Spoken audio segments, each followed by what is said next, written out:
"You are dead to me," my mother had hissed, tossing me the deed to my grandfather's condemned, rotting lake house as a sick final payout. She thought she was exiling me to freeze to death in the woods after I exposed my brother's embezzlement. She had no idea she was handing me the very keys to her destruction. My lungs burned with fiberglass dust as I swung the sledgehammer through the false plywood wall behind the fireplace. Cold air rushed from the pitch-black void. As my flashlight cut through the darkness, illuminating a heavy iron lockbox and stacks of $10,000 bearer bonds, I realized my grandfather hadn't just left me a ruin. He had left me a loaded gun. The mahogany doors of the Hayes family boardroom slammed shut with a finality that made 28-year-old Declan flinch. He stood frozen on the plush carpet, staring at the woman sitting at the head of the long glass table. Patricia Hayes, his mother, didn't look like a mother at that moment. She looked like a corporate executioner. Beside her sat Preston, Declan's older brother, the golden child, the untouchable heir, wearing a faint, sickeningly arrogant smirk. Declan had just presented irrefutable proof that Preston had been embezzling millions from the family's commercial real estate firm to fund a reckless gambling addiction and offshore shell companies. He expected his mother to be furious with Preston. He expected justice. Instead, Patricia's cold, dark eyes locked onto Declan with absolute venom. "You are a parasite, Declan," Patricia hissed, her voice slicing through the tense silence of the room. "You've always been jealous of your brother, forging documents, hiring private investigators, trying to tear apart the very fabric of this family, just because you can't handle being second best. Mom, the bank statements are right there," Declan pleaded, his voice cracking, slamming his hands onto the glass table. "He's draining the company. If the IRS audits us, we're all going to prison." "The only liability in this room is you," Patricia replied coldly. She opened a sleek leather folder and slid a single manila envelope across the table. "You've given me no choice. You are hereby terminated from Hayes Holdings. You are removed from the family trust. I have paid off the remainder of your apartment lease, which expires at the end of the month. After that, you are on your own." Declan felt the air leave his lungs. "You're kicking me out? Over the truth?" Preston finally spoke up, leaning back in his expensive tailored suit. "Take the envelope, little brother. Mom's being generous." With trembling hands, Declan opened the envelope. Inside was a single deed, heavily yellowed with age, transferring ownership of a property located in a remote stretch of upstate New York. It was an old lake house that had belonged to his late grandfather, Henry Hayes. "Grandpa Henry's cabin?" Declan asked, bewildered. "That place was condemned a decade ago. It's a tear-down." "It's your inheritance," Patricia said, standing up, signaling the end of the meeting. "Consider it your final payout. Sign the severance waiver, take the deed, and do not ever contact us again. You are dead to me." 2 weeks later, Declan found himself standing in the pouring rain, staring at his new life. The reality was far worse than he had imagined. The cabin, nestled deep in the dense, suffocating woods bordering a forgotten tributary of Lake Ontario, was a complete disaster. Nature had violently reclaimed the property. The roof sagged ominously in the center, missing half its shingles. Dark green moss crept up the rotting cedar siding like an infection. The front porch had partially collapsed into the mud, and the windows that weren't shattered were boarded up with decaying plywood. An old, rusted-out Chevy pickup sat sinking into the front yard, consumed by tall weeds and thorny briar patches. The smell of wet rot, mildew, and animal droppings hung heavy in the damp air. Declan had precisely $420 left in his checking account. His phone had been cut off by the family plan. He had no job, no references, and nowhere else to go. As he pushed open the front door, which screamed on rusted hinges and scraped heavily against the warped hardwood floor, he was greeted by a scuttling sound in the dark corners of the living room. He dropped his duffel bag on the floor, sinking onto an old mouldy canvas chair left behind decades ago. He buried his face in his hands, the echoes of his mother's vicious words ringing in his ears. "You are a parasite. You are dead to me." The grief of being discarded by his own flesh and blood threatened to crush him. He spent the first night shivering in a cheap sleeping bag in the center of the living room floor, listening to the rain drip through the ceiling into a dozen rusty buckets, fighting off the terrifying urge to just give up. But as the morning sun broke through the clouds, illuminating the dust motes dancing in the cold air, something inside Declan shifted. The despair hardened into something hot and jagged. Anger. Pure, unadulterated spite. Patricia and Preston wanted him to fail. They threw him away like garbage, expecting him to come crawling back, begging for scraps, or to just disappear entirely. He refused to give them the satisfaction. He drove to the nearest town, a tiny Rust Belt relic called Oak Haven, and spent $200 of his meager savings at a local hardware store. He bought a heavy sledgehammer, a set of crowbars, heavy-duty contract bags, work gloves, and bleach. When he returned to the cabin, he didn't see a ruin anymore. He saw a war zone, and he was ready to fight. The next 3 months were a blur of grueling, agonizing physical labor. Declan lost 15 pounds of soft city weight, his hands becoming calloused, bruised, and permanently stained with dirt and wood sap. He learned to survive on canned beans, cheap pasta, and sheer willpower. Without money to hire contractors, he turned to old library books and free Wi-Fi at the town diner to watch structural engineering tutorials. He spent weeks painstakingly jacking up the foundation with borrowed hydraulic lifts from Sullivan, the gruff but kind owner of the Oak Haven hardware store, who had taken pity on the desperate young man. Sullivan even started giving Declan materials on credit, recognizing a broken spirit desperately trying to rebuild itself. Declan's days began at dawn and ended long after dark under the harsh glare of halogen work lights. He stripped the decaying roof down to the rafters, hauling away tons of waterlogged debris by hand. He tore out the mold-infested carpets, scrubbed the original oak floorboards with noxious chemicals until his eyes burned, and relentlessly evicted the colonies of raccoons and mice that had claimed the upper floor. Every swing of the sledgehammer, every agonizing pull of the crowbar was a strike against his mother's cruelty. He imagined Preston's smug face every time he smashed through rotting drywall. The physical pain was the only thing loud enough to drown out his emotional trauma. By late October, the biting chill of the northern autumn was creeping into the bones of the house. Declan knew he had to finish insulating and drywalling the master bedroom before winter fully set in, or he would literally freeze to death. The master bedroom, originally his grandfather Henry sanctuary, was located at the far end of the cabin, overlooking the dark, glassy waters of the lake. The back wall of the bedroom was built around a massive, imposing stone fireplace.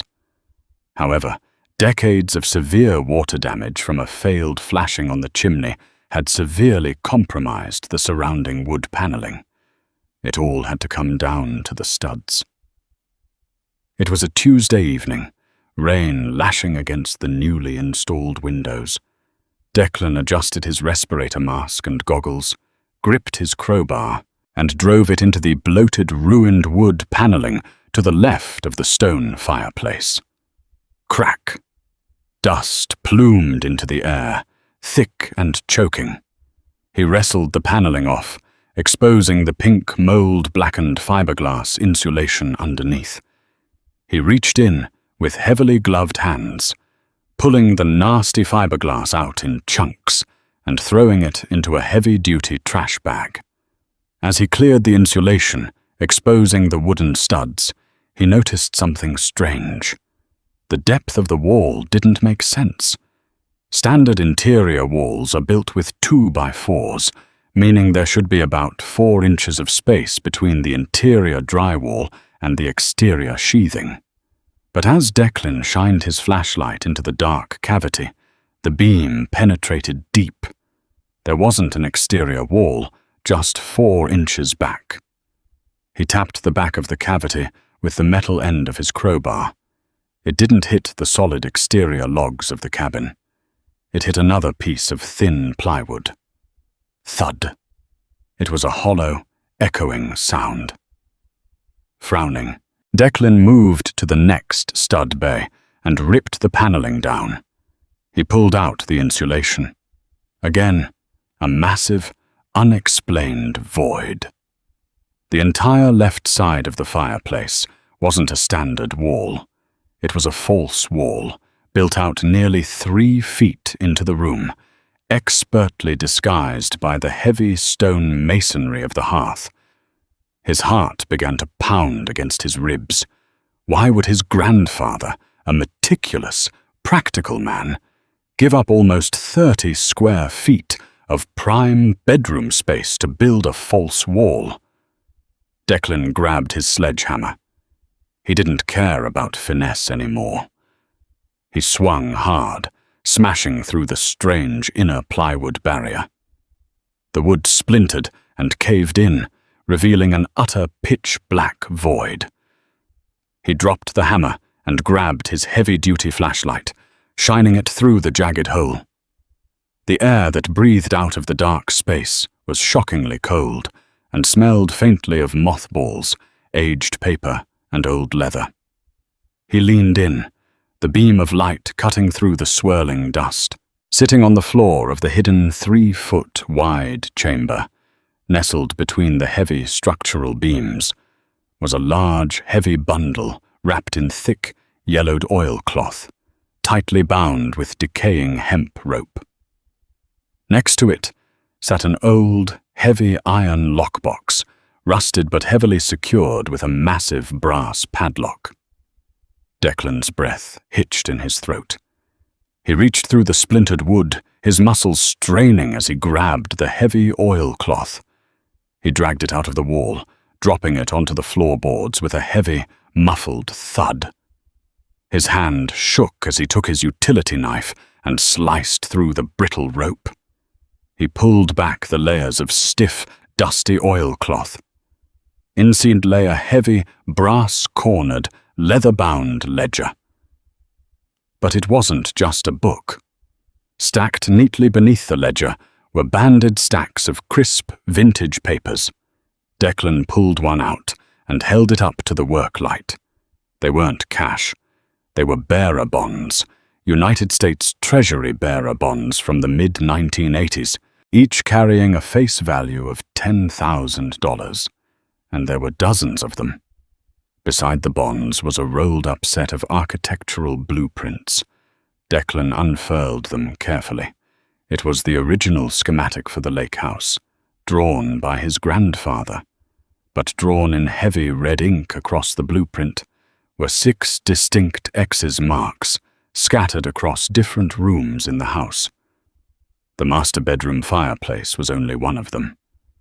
Declan finally picked up the heavy leather ledger. He unlatched the brass clasp and opened it to the first page.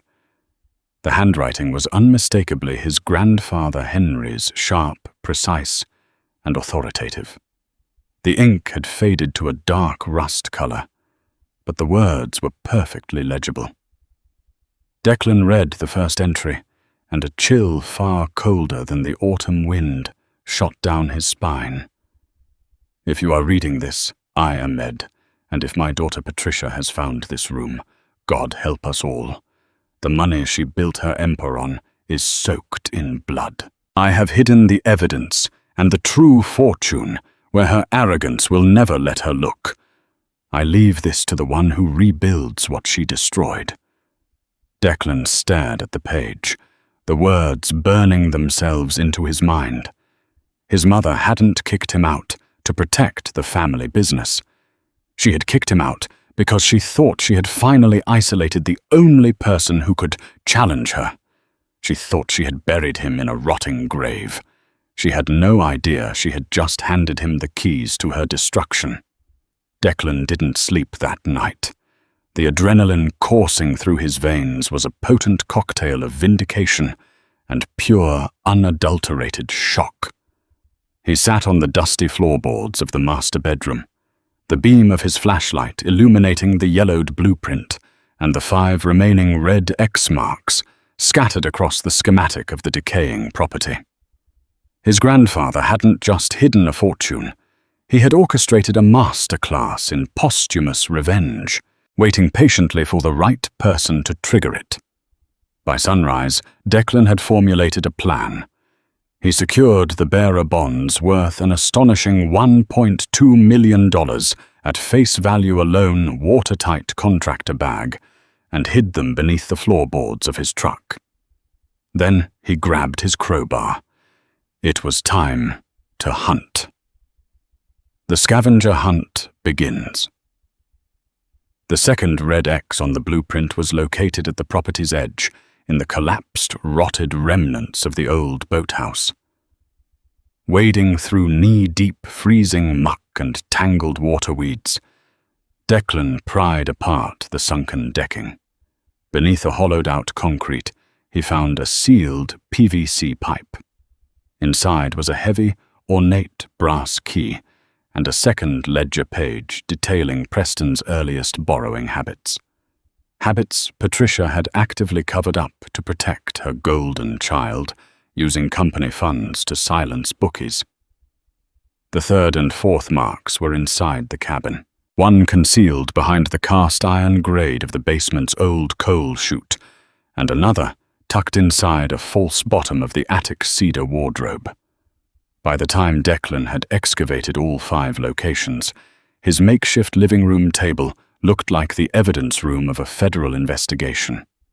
He took inventory of his grandfather's hidden legacy, the bearer bonds, an additional stack of treasury bonds, bringing the total untraceable fortune to a staggering $4.5 million. The offshore accounts, a list of numbered Swiss bank accounts containing liquid assets, Henry had quietly siphoned away before Patricia could seize them. The blackmail, a collection of highly sensitive, undeniable audio cassette tapes and signed contracts proving Patricia had orchestrated a hostile, illegal takeover of Hayes Holdings, defrauding her own father and threatening him with fabricated tax evasion charges if he fought back. But the final piece of the puzzle was the heavy iron lock box he had pulled from the fireplace wall. Declan took the ornate brass key he had found in the boathouse and inserted it into the rusted padlock. It resisted at first, the internal tumblers stiff with decades of neglect. With a spray of penetrating oil and a sharp twist of his wrist, the lock clicked. Declan threw back the heavy iron lid. Inside lay a velvet pouch containing a flawless, staggering collection of vintage Cartier jewelry, his late grandmother's collection, which Patricia had falsely claimed was stolen years ago to collect a massive insurance payout. Beside the jewelry was a final letter from Henry, sealed with wax. Declan broke the seal and read the elegant, fading script. "My dearest Declan, I watched you grow up in the shadow of your mother's cruelty and your brother's greed. I knew they would cast you out the moment you became a threat to their lies. I left you this property, knowing Patricia's arrogance would blind her to its true value. She thought she was giving you a tomb. I am giving you a kingdom.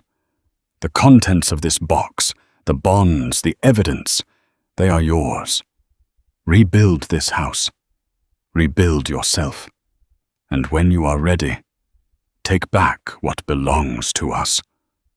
Tears pricked Declan's eyes, hot and fiercely validating. For his entire life, he had been gaslit into believing he was the problem. Now, he held the indisputable proof that he was the only sane, honest person in his bloodline. Over the next 6 months, the lake house transformed. Declan used a fraction of the offshore funds to hire Sullivan, the hardware store owner, who had shown him kindness as his lead contractor. Together, they brought the dead property back to life. The rotting siding was replaced with rich, stained cedar. The sagging roof was fortified with sleek architectural shingles. The interior was restored to a modern, rustic masterpiece featuring soaring, beamed ceilings, a massive chef's kitchen, and a wall of glass looking out over the pristine lake.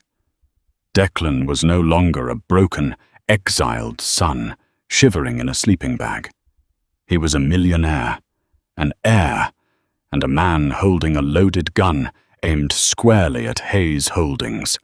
It was time to pull the trigger. The rain lashed aggressively against the floor-to-ceiling windows of the Hayes family boardroom, the heavy drops mimicking the relentless assault the company was currently facing.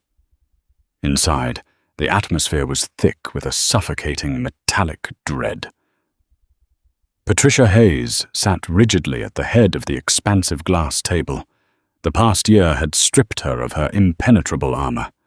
The sharp, terrifying corporate executioner was gone.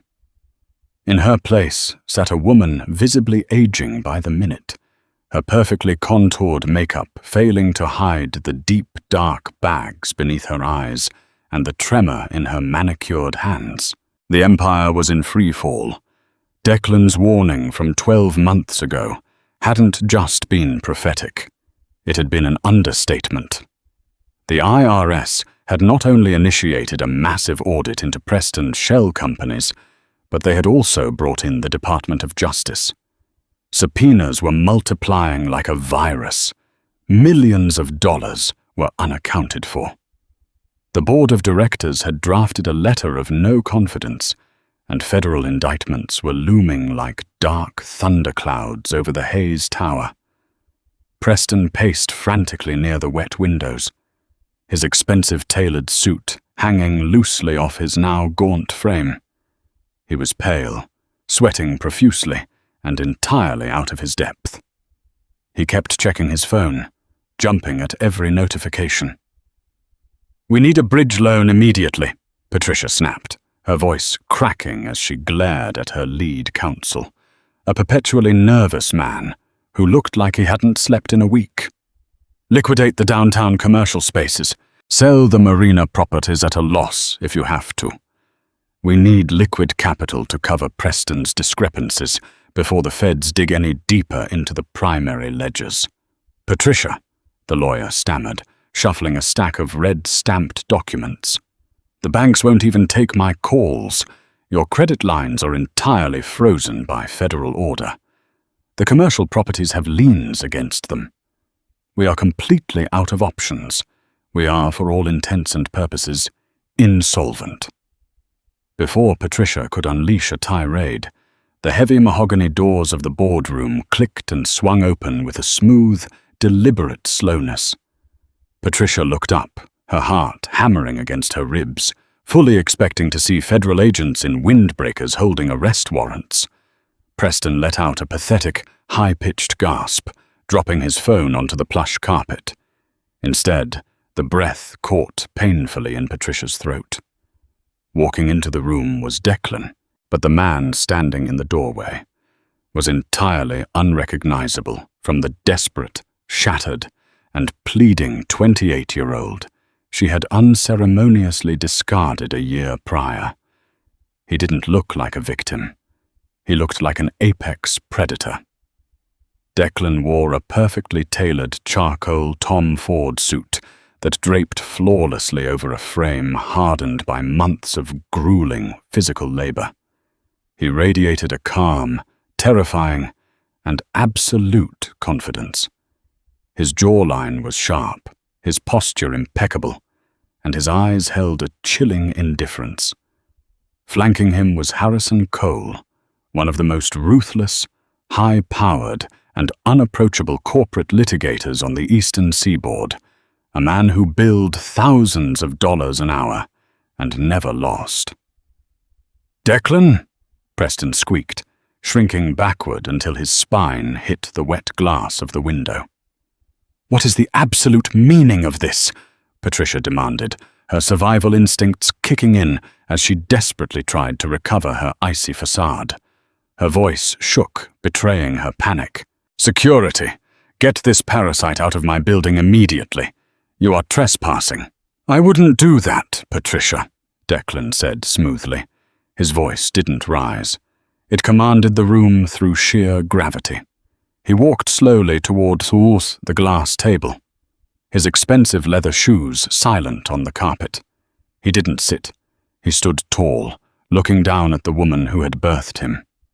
"Security works for the entity that owns the building, and as of 9 o'clock this morning, through a proxy holding firm, I acquired the majority debt on this tower. If anyone is being escorted out, it will be you." Patricia's face drained of the last remnants of its color. She looked like she had been struck physically. "That's impossible. That is a lie. You have nothing. You were broke. You were living in a condemned shack in the woods." "Grandpa Henry's shack?" Declan smiled, a cold, sharp expression that lacked any genuine warmth. It was a smile that made Patricia flinch. "You really should have checked the structural blueprints before you handed me that deed, or at the very least, you shouldn't have underestimated the man you stole this company from." Declan nodded slightly to his left. Harrison Cole stepped forward, his face an emotionless mask. He unclasped a sleek briefcase and dropped a thick, immaculate, leather-bound binder onto the exact center of the glass table. It landed with a heavy, definitive thud that echoed through the silent room like a gavel strike. "What is this?" Patricia whispered, her eyes darting between the binder and Declan. "That," Declan replied, resting his knuckles on the glass table and leaning in close, forcing his mother to hold his gaze, "is the meticulously documented story of your complete and total destruction." Patricia reached out with trembling fingers and tentatively opened the binder. On the very top were high-resolution color copies of her late father's handwritten ledgers. Beneath them were typed, certified transcripts of audio tapes detailing her hostile takeover, the blackmail she used to oust her own father, and the systemic fraud that built her initial capital. And beneath that lay the undeniable photographic proof of the insurance fraud regarding her mother's vintage Cartier jewelry collection. Grandpa kept receipts. "Mom," Declan said, his voice deadly quiet, cutting through the ambient sound of the rain. "He knew you stole his company. He knew you were bleeding it dry to feed your own ego. He hid the real wealth, nearly $5 million in untraceable treasury bonds, offshore accounts, and the leverage to bury you inside the walls of the lake house. The exact same lake house you threw in my face as a sick, humiliating joke." Preston crept forward, staring at the documents, his eyes wide with a horrific realization. "Mom, is this true? The cardiac collection? Extortion? You told me you built this from the ground up." "Shut up, Preston," Patricia hissed, her poise, finally, spectacularly shattering. She looked up at Declan, her eyes wild, cornered, and burning with a mixture of terror and furious disbelief. "You can't prove any of this. These are forgeries. You printed these in a basement." "We possess the original microcassette tapes." Harrison Cole intervened, adjusting his tortoiseshell glasses. His tone was conversational, which made it all the more menacing. "We also hold the original signed contracts bearing your forged amendments, analyzed and verified by 2 independent forensic handwriting experts. The FBI's white-collar division has already been provided with a courtesy redacted copy of this binder. They are highly interested, especially given Preston's current aggressive tax liabilities." Patricia sank back into her heavy leather chair, the fight completely, utterly draining from her body. The empire she had stolen, the wealth she had hoarded, the arrogant cruelty she had wielded like a weapon against her own flesh and blood, it was all disintegrating into dust in front of her eyes. "What do you want?" she whispered, her voice hollow, stripped of all its former power. "Everything," Declan stated plainly. He reached into his jacket pocket and slid 2 thick, legally binding documents across the glass. "Document A is a full, irrevocable relinquishment of your shares in Hayes Holdings, transferring absolute, uncontested ownership to me," Declan explained, tapping the paper. "Document B is a sworn, notarized confession to the SEC detailing your knowledge of Preston's embezzlement, effectively removing both of you from any corporate capacity in any industry permanently." Declan leaned back, buttoning his suit jacket. "Sign them right now, and I instruct Mr. Cole to keep the insurance fraud and the extortion tapes out of the federal prosecutor's hands. The IRS will seize your personal assets to cover Preston's mess. You'll be ruined. You'll be penniless. You'll be living in a cramped apartment, but you will not die in a federal penitentiary." "Declan, please!" Preston cried out, dropping to his knees, tears streaming down his face. "I'm your brother. You would do this to your own family."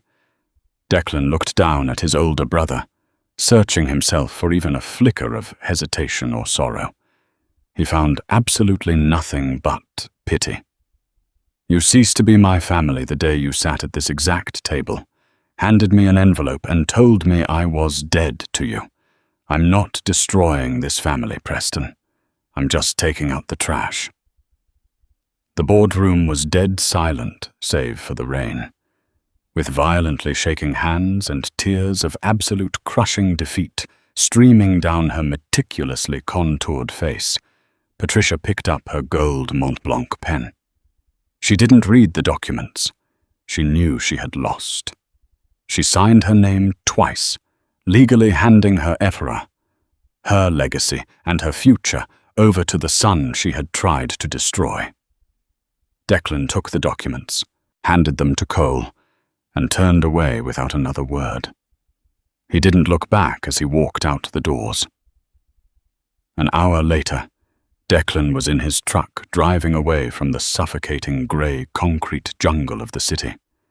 He rolled down the windows, letting the crisp, fresh northern air wash over him, clearing the stench of the boardroom from his lungs. He drove for hours, watching the landscape transition from congested highways to the dense, beautiful ancient forests of upstate New York.